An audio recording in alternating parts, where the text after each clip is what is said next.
السلام علیکم ناظرین، چیئرمین پریس کلب اٹک رجسٹرڈ ندیم رضا خان کی قیادت میں صحافیوں کے ایک وفد نے ڈپٹی کمشنر اٹک سے تعارفی ملاقات کی ہے۔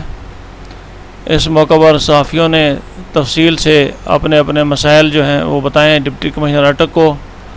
ڈپٹی کمشنر اٹک نے بھی صحافیوں سے گفتگو کی ہے۔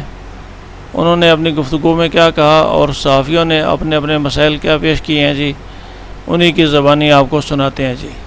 میں 82 سے اس پروفیشن کے ساتھ منسلک ہوں اور آج تک کوئی ایسا دن نہیں گزرا کہ جس پہ میں نے کام نہ کیا ہونا۔ تو ان کے والد صاحب کے ساتھ بھی ہم مطلب ان کے بھی ہم قدموں میں بیٹھے والوں میں شامل ہیں نا جی۔ تو ادھر سر جو بھی افسر آئے نا جی، ان سے ہم نے ایک ہی گزارش کی کہ جو اٹک ہے نا جی، یہ آپ کہہ لیں کہ جیسے دنیا میں پاکستان بہت خوبصورت ہے نا جی، تو اس طرح اٹک جو لوگوں کے رسم و رواج اور عادات اور ایک دوسرے کی عزت احترام کے حوالے سے نا جی، یہ آپ کہہ لیں کہ پاکستان میں ایک مثال رکھتا ہے نا جی۔ تو یہاں جو مسائل ہیں ہمیشہ سے یا اب کچھ عرصے سے نا جی، وہ سب سے بڑا مسئلہ سر کرپشن ہے۔ تو کرپشن کے متعلق جو پچھلے 3 گزرے ہیں، میں ان کے نام وہ عہدے نہیں لینا چاہتا، ان کے دور میں جو کچھ ہوا نا جی وہ سب کے سامنے ہے۔ بلکہ پچھلے جو تھے ان کو میں نے یہ تک بتایا، میں نے کہا جی کہ آپ کا جو گروپ ہے اس کی خواتین تک یہاں پہ جو ہے وہ جو کچھ کر رہی ہیں، آپ اس کا نوٹس ضرور لیں۔ تو وہ ہماری بات نا جی وہ ہوا میں اڑانے کا ایک سلسلہ جاری رہا، اور آج آپ دیکھ لیں کہ جو کچھ ہوا نا جی پورے پاکستان میں اٹک کی جس طرح رسوائی اور بدنامی ہوئی۔ تو میں سر ایک ہی گزارش کروں گا آپ سے کہ آپ کرپشن کے خلاف کرنا سر آپ نے ہے۔ اب جو اقتدار میں لوگ ہیں، اگر وہ کسی رجسٹری مورر سے، پٹواری سے یا کسی بھی مطلب محکمہ مال یا دیگر محکموں سے وہ اگر بھتہ لے رہے ہیں نا سر، تو جس طرح جناب نے عرض کی کہ آپ سب سے بڑے نمائندے ہیں نا جی یہاں پہ، تو وہ آپ ہی کے ذریعے سر وہ مطلب ہے چیزیں رکنی ہیں، اور ہم اس چیز کی نشاندہی کریں گے۔ آپ اگر اس میں کھڑے ہوں گے تو انشاءاللہ آپ کے شانہ بشانہ ہم آپ کے ساتھ موجود ہوں گے۔ اور صحافیوں کے ساتھ بہت چھوٹے چھوٹے مسائل ہیں جس میں ان کے بچوں کی تعلیم کے حوالے سے ہے سر، اور جس طریقے سے ان کی بچیاں جو ہیں جوان ہوتی ہیں تو ان کے جہیز وغیرہ کے سلسلہ، شادی کا سر اس میں ہے، پھر علاج کے معاملات ہیں سر۔ تو علاج میں رہائش کا سر قانونی ہے، اگر اس میں جناب کسی وقت مجھے وقت دیں گے تو شہزاد صاحب کی موجودگی میں آپ سے بیٹھ کے ان کے لیے میں انشاءاللہ وہ چیز کر دوں گا نا جی، لیکن اس میں آپ کی معاونت ہمیں چاہیے ہوگی کہ آپ کریں گے۔ تو کم از کم میں یہ چاہوں گا کہ یہ ہمارے دوست ہیں نا جی، یہ 5 مرلے 10 مرلے یا 1 کنال جس کی جو بھی طاقت ہوگی اس کے حساب سے ان کو میں ضرور کوشش کروں گا کہ ان کو انتہائی کم ریٹوں پہ نا جی ان کو ہم ایک کالونی بنا دیں جو جرنلسٹ کے لیے صرف ہونا چاہیے۔ اس میں کیونکہ سہولیات جناب کی طرف سے آنی ہے تو وہ مخیر ہم تلاش کر لیں گے جی انشاءاللہ۔ تو اور سر جو یہاں پہ مسائل ہیں اس میں یہ ہے کہ رائٹ ٹو انفارمیشن ایکٹ کے تحت نا جی ہمیں بہت مطلب معمولی معلومات درکار ہوتی ہیں تو جو کسی دفتر سے ہمیں نہیں دی جاتی جی۔ ٹھیک ہے جی، تو اس کے تو اپنے وہ کمشنر وغیرہ جی سر موجود ہیں جی، وہ موجود ہیں سر، لیکن اس کا جناب اگر آپ آغاز اپنے دفتر سے کر دیں، یہاں ایک فوکل پرسن مقرر کر دیں سر، جو باقاعدہ ہماری جو درخواستیں ہیں نا جی تو اس میں جو قانون کے مطابق ہے سر جو معلومات ہیں۔